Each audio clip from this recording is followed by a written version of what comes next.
नमस्कार दोस्तों, मैं हूं अमीनुल और आप देख रहे हैं हमारा यूट्यूब चैनल। ये हमारी टीम की एक संयुक्त पहल है जिसके तहत हम सभी प्रतियोगी परीक्षाओं की मुफ्त में तैयारी करवा रहे हैं, चाहे वो आरपीएससी हो या फिर आरएसएस एसएसबी हो या फिर पीटीईटी बीएसटीसी या अन्य कोई भी एग्जाम हो, तो उसकी हम फ्री तैयारी करवा रहे हैं। तो जल्दी से हमारे चैनल को सब्सक्राइब कर दीजिए। और मैं हूँ आपका दोस्त अमीनुल, मैं एक सेकंड ग्रेड का टीचर हूँ और मैं आपको जो है राजस्थान का जीके पढ़ाऊंगा। अब राजस्थान का जीके देखिए सभी बच्चों के लिए बहुत ज़्यादा इंपॉर्टेंट है, खासकर फर्स्ट ग्रेड और सेकंड ग्रेड के लिए। और इसमें आज का अपना टॉपिक है राजस्थान का एकीकरण। और ये टॉपिक अपने आप में इतना महत्वपूर्ण है कि इस टॉपिक से कम ये मान लो कि 2 से 3 प्रश्न हर एग्जाम में, कोई सा एग्जाम आप पिछला उठा के देख लो, उसमें से प्रश्न आते हैं। तो चलिए स्टार्ट करते हैं राजस्थान का एकीकरण। देखिए राजस्थान के एकीकरण को चरणों में पढ़ने से पहले इसका बैकग्राउंड देख लेते हैं। देखिए भारत का जो एक अधिनियम आया था 1935 का, 1935 भारत शासन अधिनियम, भारत शासन अधिनियम 1935। इसमें जो है प्रथम बार देशी रियासतों को मिलाकर संघ बनाने की बात कही गई थी, है ना। देशी रियासतों को संघ में मिलाने की बात कही गई थी, देशी रियासतों को संघ में मिलाने की बात कही गई थी। संघ में मिलाना, लेकिन ये संघ कभी बन नहीं पाया क्योंकि देशी रियासतों के जो राजा थे उन्होंने जो है इस संघ में मिलने से मना कर दिया कि भाई हम संघ में नहीं मिलेंगे। अब इसके बाद देखिए, फिर इसके बाद जब भारत आजाद होने वाला था, लगभग द्वितीय विश्व युद्ध समाप्त हो गया था 1945 में, तब सबको लगभग पता था कि भारत बहुत जल्दी आजाद हो जाएगा। तब इन्होंने क्या किया था, देखिए जो है मेवाड़ के अपने राजा थे, मेवाड़ महाराणा ने क्या किया, देखो मेवाड़ महाराणा ने 25 जून 1946 को जो है उदयपुर में, है ना, उदयपुर में एक सम्मेलन बुलाया राजस्थान के राजाओं का, मालवा के राजाओं का और गुजरात के राजाओं का, जिसमें ये बात कही कि राजस्थान यूनियन बनाएंगे, है ना। ये क्या करना चाह रहे थे कि भाई सभी राजा, हम इतने छोटे राज्य हैं हमारे, तो अगर हम अलग अलग रहेंगे तो हम टूट जाएंगे, इसलिए हमें एक होकर एक यूनियन बना लेनी चाहिए। लेकिन राजाओं के आपसी मतभेदों के कारण ये यूनियन सफल नहीं हो सकी। तो ये डेट बहुत ज्यादा इंपॉर्टेंट है, 25 जून 1946। काफी सारे एग्जाम में ये पूछी गई है, तो आपको याद रखनी है ना। 25 जून 1946 को उदयपुर में महाराणा मेवाड़, है ना, क्या नाम था, महाराणा भूपाल सिंह, उन्होंने राजाओं का जो है संघ बनाने के लिए, देशी राज्यों का संघ बनाने के लिए एक सम्मेलन आयोजित किया गया था। और वो सम्मेलन क्या था, राजस्थान यूनियन नाम से वो सम्मेलन जाना जाता है। ठीक है, फिर इसके बाद देखिए एक और संघ बनाने का प्रयास किया था, ठीक है, वागड़ संघ, है ना, वागड़ संघ बनाने का भी प्रयास किया गया था डूंगरपुर और बांसवाड़ा के राज्यों द्वारा, डूंगरपुर और बांसवाड़ा राज्यों द्वारा जो है वागड़ संघ बनाने का प्रयास किया गया था। लेकिन ये भी असफल हो गया था क्योंकि राजाओं में आपसी मतभेद थे, इनमें जो है समन्वय नहीं था, इसलिए इनके छोटे छोटे हितों के कारण ये असफल हो गया था। अब इसके बाद क्या हुआ, देखिए जब 18 जुलाई 1947 को ना, 18 जुलाई 1947 को एक अधिनियम पारित किया गया था ब्रिटिश संसद के द्वारा, भारतीय स्वतंत्रता अधिनियम, है ना, स्वतंत्रता अधिनियम पारित किया गया था। इस अधिनियम के तहत क्या कहा गया था कि भारत को है 2 अधिराज्यों, भारत और पाकिस्तान में जो है बांट दिया जाएगा और इनको डोमिनियन स्टेटस दे दिया जाएगा, यानी कि आजादी दे दी जाएगी। अब इसके बाद क्या हुआ, देखिए इस अधिनियम की जो एक धारा है, धारा 8 क्या कहती है कि देशी रियासतें भी स्वतंत्र हो जाएगी, देशी रियासतों की स्वतंत्रता, ये धारा 8 कहती है देशी रियासतों की स्वतंत्रता। अब स्वतंत्रता का मतलब क्या हो गया कि इनको ये आजादी दी गई कि या तो ये चाहे तो पाकिस्तान में मिल जाए, या ये चाहे तो भारत में मिल जाए, ये चाहे तो स्वतंत्र भी रह सकते हैं। इस वजह से क्या हुआ था कि बहुत सारी प्रॉब्लम खड़ी हो गई थी, जैसे जम्मू कश्मीर की समस्या, बहुत बड़ी समस्या खड़ी हो गई थी, हैदराबाद की समस्या, जूनागढ़ की समस्या, तो वो समस्या अभी जम्मू कश्मीर की समस्या तो आज तक बनी हुई है। तो ये सारी समस्या इस धारा 8 के कारण हो गई, जिसने कहा कि देशी रियासतें स्वतंत्र है अपना निर्णय करने के लिए। तो बहुत सारे राजा लोग अपने राजस्थान में भी थे और पूरे भारत में 562 देशी रियासतें राजा थे, नवाब थे, है ना। तो उन्होंने क्या किया, उन्होंने सोचा कि अपना शासन बना रहेगा और हम जो है भारत संघ में नहीं मिलेंगे, इस प्रकार की समस्याएं आई थी। अब देख लेते हैं, इससे पहले देखो ये जो अधिनियम आया था, इससे पहले 5 जुलाई देशी रियासतों के एकीकरण के लिए 5 जुलाई 1947 को जो है अंतरिम सरकार में उप प्रधानमंत्री या गृह मंत्री थे सरदार वल्लभ भाई पटेल। उन्होंने क्या किया था, देखिए एक रियासती मंत्रालय का गठन किया था ना, रियासती मंत्रालय का गठन किया था ताकि सारी देशी रियासतों को जो है भारत में विलय कर दिया जाए। ठीक है, विलय कर दिया जाए। तो रियासती मंत्रालय का गठन किया गया था। इसके प्रमुख कौन थे, प्रमुख थे सरदार वल्लभ भाई पटेल, SVP, सरदार वल्लभ भाई पटेल। और इसके सचिव कौन थे, सचिव थे VP मेनन, VP मेनन इसके सचिव थे। इनकी एक प्रसिद्ध पुस्तक है VP मेनन की, ध्यान रखना कौन सी है, दी इंटीग्रेशन ऑफ इंडियन स्टेट्स। ये इनकी बहुत इंपॉर्टेंट पुस्तक, इसके बारे में कई बार पूछा गया है कि ये किसकी पुस्तक है। तो ये पुस्तक है अपने VP मेनन की, जो रियासती मंत्रालय के सचिव थे। इनका भी बहुत ज्यादा महत्वपूर्ण योगदान है भारत को एक करने में, एकीकरण करने में। ठीक है, अब देख लेते, देखिए जो है इस रियासती मंत्रालय ने जो है ये देखो सारी रियासतें, राजस्थान में उस समय कितनी रियासतें थी, देखिए आजादी के समय, आजादी के समय राजस्थान में रियासतें कितनी थी, तो राजस्थान में 19 रियासतें, 3 ठिकाने और एक केंद्र शासित प्रदेश था। इसका नाम लिखते सीधे अजमेर मेरवाड़ा ना, अजमेर मेरवाड़ा ये केंद्र शासित प्रदेश था। तो इस पर सीधा अंग्रेजों का शासन था, बाकी इन पर विभिन्न राजाओं का शासन था। इसमें देखिए धौलपुर और भरतपुर जाट रियासत, एक मुस्लिम रियासत, बाकी सारे राजपूत ये ठिकाने और रियासतें राजपूत शासकों के अंडर में थी, तो मुस्लिम रियासत थी।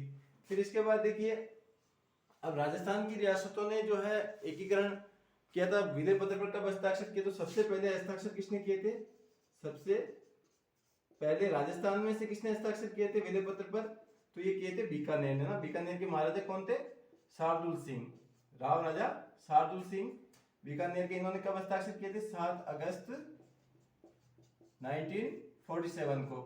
ठीक है, और सबसे अंतिम कौन था, सबसे अंतिम साइन करने वाली रियासत कौन थी विलय पत्र पर भारत संघ में मिलने के लिए, तो ये थी धौलपुर, है ना, धौलपुर। महाराजा कौन थे, उदयभान सिंह, जो प्रथम चरण में राज प्रमुख बनेंगे। इन्होंने कब किया था, 14 अगस्त 1947 को, 14 अगस्त 1947 को जो है इन्होंने विलय पत्र पर हस्ताक्षर किए थे। इस प्रकार ये रियासतें जो है पहले विलय पत्र के हिसाब से भारत में मिल गई, फिर अभी जब छोटी छोटी रियासतें थी तो इनको एक करने के लिए और पूरा राजस्थान बनाने के लिए किस प्रकार से प्रयास किए गए वो देखते हैं। इसके अलावा सबसे पहले ये जान लें,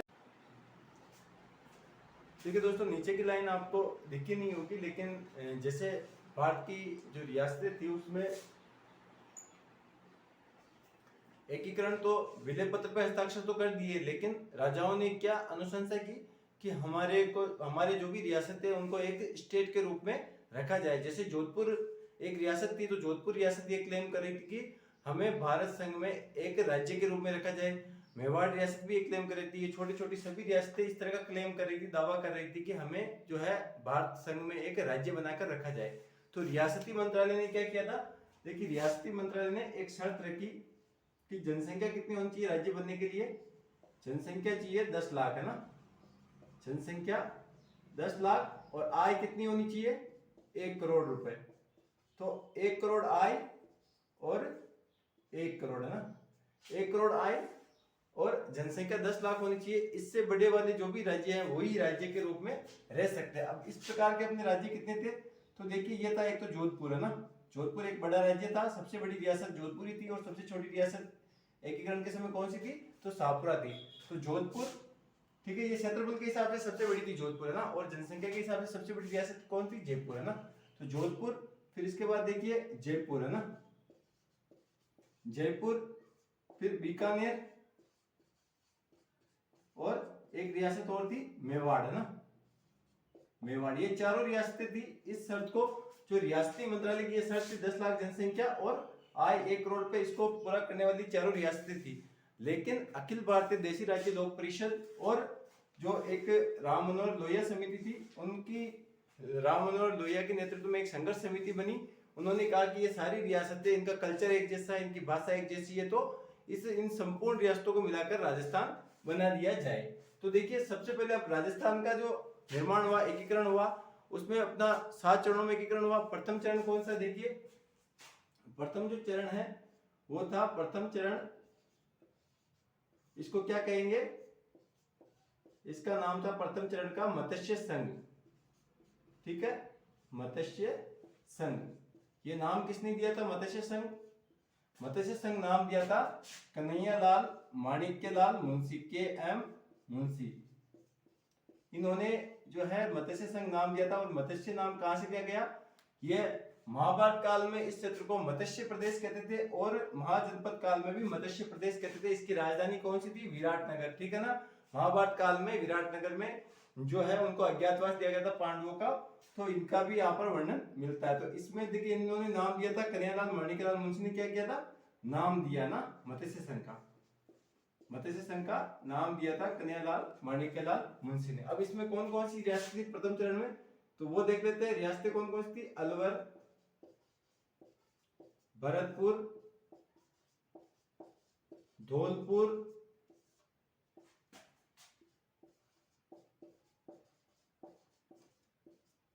और करौली। ठीक है, ये चारों रियासतें प्रथम चरण में शामिल थी। और एक ठिकाना कौन सा था? नीमराणा, ये भी इसी चरण में शामिल था। ठीक है, तो ये अलवर, भरतपुर, धौलपुर, करौली ये चारों रियासतें थी और नीमराणा ठिकाना भी इस चरण में शामिल था। इस चरण का उद्घाटन कब किया गया? देखिए उद्घाटन देख लेते हैं। तो इसका जो है उद्घाटन किया गया था 18 मार्च 1948 को, है ना। देखिए राजस्थान जो विधानसभा है उसकी साइट पर ये तारीख दे रखी 17 मार्च, तो 17 और 18 मार्च दोनों आ जाए तो आपको 17 और 18 मार्च एक साथ तो नहीं आएगी, लेकिन अगर किसी में 18 मार्च आ जाए तो 18 मार्च सही है, और किसी एग्जाम में अगर 18 मार्च नहीं और 17 मार्च हो तो आपको 17 मार्च भी सही कर देना। इसमें ये हुआ था, उद्घाटन कहां पर हुआ था? तो लोहागढ़ दुर्ग में ना, लोहागढ़ दुर्ग कहां पर है? ये भरतपुर में, यहां पर इसका उद्घाटन किया गया था। ठीक है, उद्घाटन करता कौन थे? तो ये थे केंद्रीय मंत्री एन.वी. गॉडगिल, है ना, एन.वी. गॉडगिल, ये इसके उद्घाटन करता थे एन.वी. गॉडगिल, एन.वी. गॉडगिल, नरहरि विष्णु गॉडगिल, इन्होंने उद्घाटन किया था भरतपुर के लोहागढ़ दुर्ग में। इसका जो प्रथम चरण का उद्घाटन 18 मार्च 1948 को लोहागढ़ भरतपुर में नरहरि विष्णु गॉडगिल, तो इसका उद्घाटन 18 मार्च 1948 को लोहागढ़ दुर्ग भरतपुर में केंद्रीय मंत्री नरहरि विष्णु गॉडगिल या एन.वी. गॉडगिल ने किया था। अब इसके बाद देखिए इसके जो राज प्रमुख थे, ना, राज प्रमुख कौन थे? मत्स्य संघ के राज प्रमुख थे धौलपुर नरेश उदयभान सिंह, है ना, उदयभान सिंह, ये इसके राज प्रमुख थे। ठीक है, ये कहां के थे? धौलपुर के, धौलपुर नरेश उदयभान सिंह। और उपराज प्रमुख कौन थे? गणेश पाल देव, ये कहां के थे? देखिए ये करौली के शासक थे, गणेश पाल, है ना, गणेश पाल, ये जो है उपराज प्रमुख थे। ये कहां के शासक थे? ये करौली के शासक थे। अब इसके बाद देखिए इसकी जो प्रधानमंत्री है, सॉरी, है ना, प्रधानमंत्री जो कौन थे? प्रधानमंत्री थे शोभाराम कुमावत, प्रधानमंत्री शोभाराम कुमावत। ठीक है, कहां के थे? ये अलवर के, अलवर के रहने वाले थे और मत्स्य संघ के प्रधानमंत्री थे शोभाराम कुमावत। और राजधानी क्या थी इसकी? इस संघ की राजधानी थी अलवर, है ना, राजधानी भी अलवर को ही बनाई गई थी इस चरण में। अब इसके बाद देखिए इस चरण में एक इंपॉर्टेंट फैक्ट ये आता है कि जनसंख्या कितनी थी? तो जनसंख्या थी 18 लाख, है ना, 18 लाख जनसंख्या थी।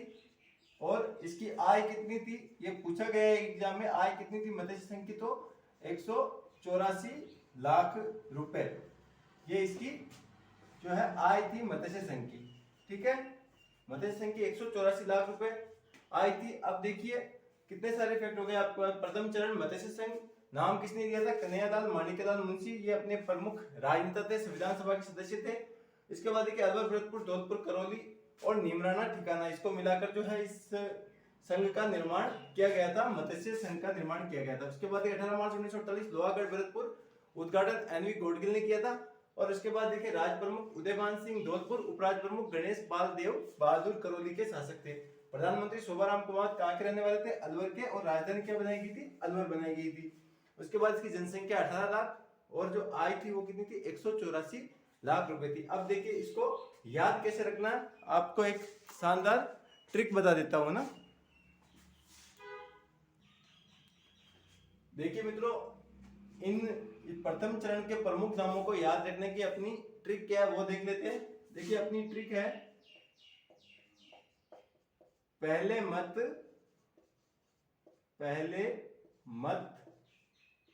अभिधोक,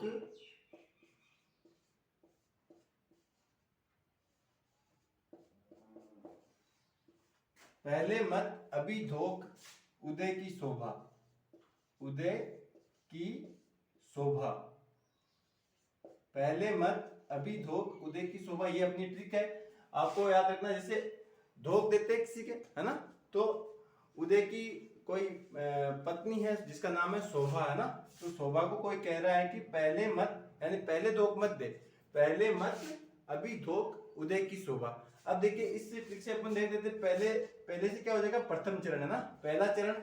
मत से क्या हो जाएगा, देखिए मत्स्य संघ, ऐसे क्या हो जाएगा, देखिए इससे ऐसे हो जाएगा अलवर, है ना, रियासतों के नाम आ जाएंगे। बी से क्या हो जाएगा, भरतपुर, ठीक है, बी से भरतपुर। दो से क्या हो जाएगा, धौलपुर, ठीक है, कैसे क्या हो जाएगा, करौली, ठीक है।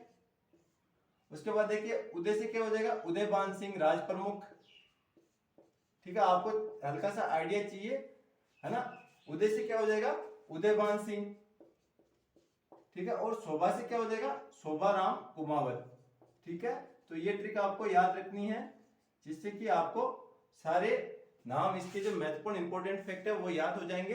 तो अपनी ट्रिक क्या है, पहले मत अभिधोक उदय की शोभा, तो पहले से हो जाएगा पहला चरण, मत से हो जाएगा मत्स्य संघ, ऐसे हो जाएगा अलवर, बी से हो जाएगा भरतपुर, दो से हो जाएगा धौलपुर, कैसे हो जाएगा करौली, और उदय से हो जाएगा उदयभान सिंह राज प्रमुख, और शोभा से हो जाएगा शोभाराम कुमावत। तो इस ट्रिक से आप आसानी से प्रथम चरण के सारे फैक्ट याद रख सकते हैं, बहुत इंपॉर्टेंट ट्रिक है, याद कर लीजिए, पहले मत अभिधोक उदय की शोभा।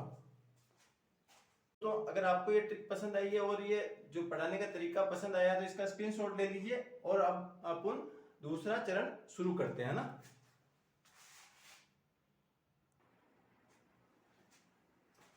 देखिए मित्रों, दूसरा चरण अपन शुरू करते हैं। अपना जो दूसरा चरण है उसका नाम क्या, देखिए प्रथम चरण मत्स्य संघ, और दूसरा चरण क्या है, द्वितीय चरण, दूसरा चरण, है ना। दूसरे चरण का क्या नाम है, इसका नाम है देखो पूर्व राजस्थान, है ना, पूर्व राजस्थान संघ, पूर्व राजस्थान संघ। इसमें देखिए पूर्व राजस्थान क्यों नाम दिया गया, क्योंकि इसमें पूर्वी राजस्थान की अधिकांश रियासतें आ जाएगी, है ना। तो ये सारी रियासतें आपको मैं अभी शानदार ट्रिक भी बता दूंगा, पहले इसके सारे फैक्ट जान लेते हैं। कि पूर्व राजस्थान संघ के अंतर्गत इसका जो है उद्घाटन कब किया गया था, 25 मार्च 1948 को। कहां पर उद्घाटन किया गया था इसका, उद्घाटन कब किया गया था, 25 मार्च 1948, है ना। दूसरा चरण है ये पूर्व राजस्थान संघ। उद्घाटन करता कौन थे, तो उद्घाटन किया था नरहरि विष्णु गाडगिल ने, है ना, NV गौडगिल। ये कौन थे, ये अपने केंद्रीय मंत्री थे, NV गौडगिल या नरहरि विष्णु गौडगिल इनका पूर्ण नाम था, ठीक है। 25 मार्च 1948 को इसका उद्घाटन किया गया था। अब देखिए पहले जो है उदयपुर रियासत या मेवाड़ रियासत इसमें शामिल नहीं हो रही थी, लेकिन फिर बाद में जो है उदयपुर रियासत तैयार हो गई थी। लेकिन वो 23 मार्च को उन्होंने हामी भरी थी उदयपुर महाराणा ने, और 25 मार्च को इसका कार्यक्रम तय था। इस वजह से क्या हुआ कि ये कार्यक्रम टाला नहीं जा सका, इसीलिए नेक्स्ट चरण में उदयपुर जो है इसमें शामिल हुआ था, उदयपुर रियासत। इसीलिए 25 मार्च को इसका उद्घाटन किया गया था, क्योंकि इसका प्रोग्राम फिक्स हो गया था। एनवी गॉडगिल ने इसका उद्घाटन किया था। उद्घाटन कहां पर हुआ था, कौन सा दुर्ग था, कोटा का दुर्ग है ना, कोटा दुर्ग में इसका उद्घाटन किया गया था, कोटा के दुर्ग में। ठीक है, तारीख यही रहेगी 25 मार्च 1948 को। फिर इसके बाद देखिए इसके राज प्रमुख कौन थे, राज प्रमुख थे कोटा के महाराव भीम सिंह, है ना। महाराव भीम सिंह को जो है इसका राज प्रमुख बनाया गया था द्वितीय चरण में। कोटा के महाराव भीम सिंह को राज प्रमुख बनाया गया था।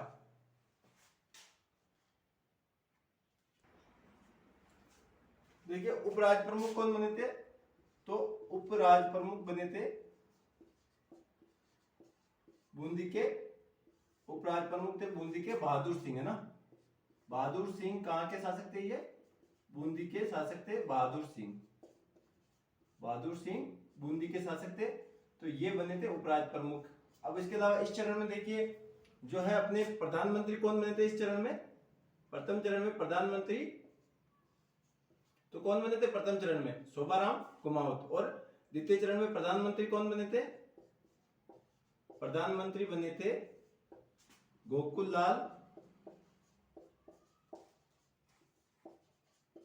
असावा, है ना, गोकुल लाल असावा।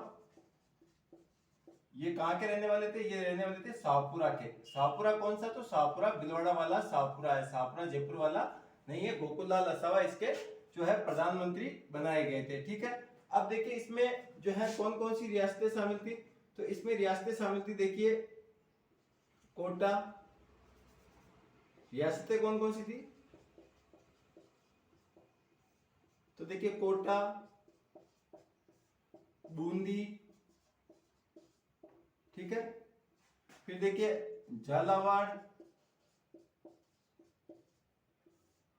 ठीक है, डूंगरपुर, बांसवाड़ा, प्रतापगढ़,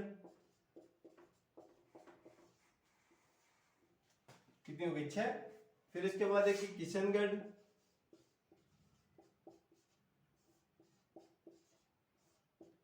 टोंक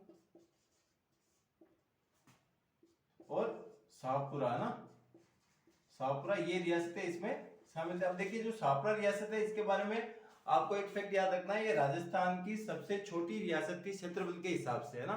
सबसे छोटी रियासत शाहपुरा, और क्षेत्रफल के हिसाब से सबसे बड़ी रियासत कौन सी थी, जोधपुर, है ना। तो ये शाहपुरा, टोंक हो गई, नोक हो गई। उसके अलावा एक ठिकाना था, ठिकाना कौन सा था, ठिकाना कुशलगढ़, है ना। तो कुशलगढ़ ठिकाने को भी इसमें शामिल कर लिया गया था, कुशलगढ़ ठिकाने को भी शामिल कर लिया गया था इसके अंतर्गत। तो ये रियासतें थी। अब देखिए इसके अलावा इसके देख लेते हैं इसकी जनसंख्या कितनी थी, ये भी इंपॉर्टेंट फैक्ट है, कई बार एग्जाम में पूछा गया है जनसंख्या कितनी थी इसकी। तो इसकी जनसंख्या थी 23.5 लाख, है ना, 23.5 लाख। और आय कितनी थी इसकी, आय थी इसकी 190 लाख या 1,90,00,000, ये इसकी आय थी। तो देखिए द्वितीय चरण अपना 25 मार्च 1948 को कंप्लीट होता है। 25 मार्च दूसरा चरण पूर्व राजस्थान, इसे संयुक्त राजस्थान भी कहते हैं, है ना। तो इसे 25 मार्च 1948 को ये दूसरा चरण का उद्घाटन हुआ। उद्घाटन किसने किया, तो पहले चरण वाले अपने मंत्री जी हैं एनवी गॉडगिल, नरहरि विष्णु गॉडगिल, इन्होंने उद्घाटन किया। कहा किया गया था, कोटा दुर्ग में। राज प्रमुख कौन बनते, कोटा के महाराव भीम सिंह। उपराज प्रमुख बनते बहादुर सिंह बूंदी के। प्रधानमंत्री कौन थे, तो गोकुल लाल असावा यहाँ के प्रधानमंत्री थे। कहाँ के रहने वाले थे, तो वो शाहपुरा भीलवाड़ा के रहने वाले थे। इसके बाद रियासतें देखते हैं, कोटा, बूंदी, झालावाड़, डूंगरपुर, बांसवाड़ा, प्रतापगढ़, किशनगढ़, टोंक, शाहपुरा, और ठिकाना कौन सा इसमें जो है कुशलगढ़ ठिकाना भी इसमें शामिल कर लिया गया था। इसकी जनसंख्या कितनी थी, तो 23.5 लाख, और आय कितनी थी 190 लाख है, 1,90,00,000 इसकी आय थी। इस चरण में जो राजधानी थी वो राजधानी भी क्या थी, कोटा, ना, राजधानी क्या बनाई गई थी इस चरण की? पूर्व राजस्थान की। तो कोटा, इसको संयुक्त राजस्थान भी कहते हैं। तो कोटा को जो है राजधानी बनाया गया था। अब इसके बाद देखिए, इसको याद करने की एक शानदार ट्रिक मैं बता देता हूँ। पहले आप अगर स्क्रीनशॉट लेना चाहते हैं तो इसका स्क्रीनशॉट ले लीजिए, और फिर मैं आपको जो है इसकी ट्रिक बता देता हूँ याद करने की, कि इसको याद कैसे करना है। ठीक है, स्क्रीनशॉट ले लीजिए।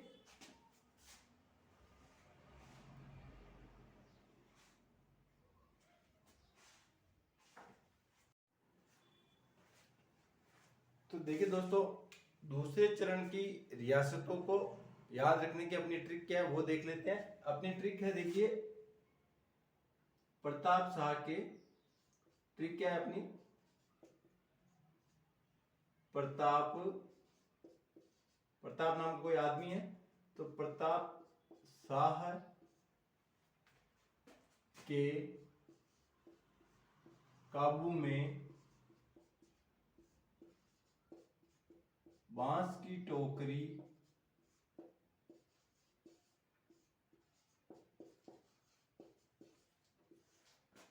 और झाड़ू। ठीक है, प्रताप शाह के काबू में बांस की टोकरी और झाड़ू। तो ये अपनी ट्रिक हो गई। देखिए, इस ट्रिक से आप द्वितीय चरण की सारी रियासतों को याद रख लेंगे। तो अपनी ट्रिक क्या हो गई? प्रताप शाह के काबू में बांस की टोकरी और झाड़ू। तो देखिए, प्रताप से क्या हो जाएगा अपना? प्रतापगढ़। ठीक है, प्रतापगढ़। शाह से क्या हो जाएगा अपना? शाहपुरा। ठीक है, का से क्या हो जाएगा? कोटा। बू से क्या हो जाएगा? बूंदी। ठीक है, अब बांस से क्या हो जाएगा? बांस से हो जाएगा बांसवाड़ा। ठीक है, टोकरी से क्या हो जाएगा दोस्तों? टोंक। ठीक है, और झा से क्या हो जाएगा अपना? झालावाड़। ठीक है, और डू से क्या हो जाएगा? डूंगरपुर। ठीक है, और इस की से क्या हो जाएगा? किशनगढ़। तो इस ट्रिक से आपको जो है सारी की सारी रियासतें याद हो जाएगी। तो अपनी ट्रिक क्या है? प्रताप शाह के काबू में बांस की टोकरी और झाड़ू। प्रताप से प्रतापगढ़, शाह से शाहपुरा, का से कोटा, बू से बूंदी, बांस से बांसवाड़ा, की से किशनगढ़, टोकरी से टोंक, झा से झालावाड़ और डू से डूंगरपुर। तो इस ट्रिक से आप सेकंड चरण की या द्वितीय चरण की पूर्व राजस्थान की सभी रियासतों को याद कर सकते हैं। उम्मीद करता हूं दोस्तों, जो प्रथम और द्वितीय चरण और पहले की जानकारी जो मैंने दी है आपको पसंद आई होगी। अगर पसंद आई है तो चैनल को लाइक कर दीजिए, सब्सक्राइब कर दीजिए और शेयर कर दीजिए। और साथ में डिस्क्रिप्शन में लिंक दे रखा है, टेलीग्राम चैनल से जुड़ जाइए ताकि आपकी तैयारी ऐसे ही मजेदार बनती रहे और आपको सफलता मिले। वीडियो देखने के लिए बहुत बहुत धन्यवाद। जय हिंद, जय भारत, नमस्कार।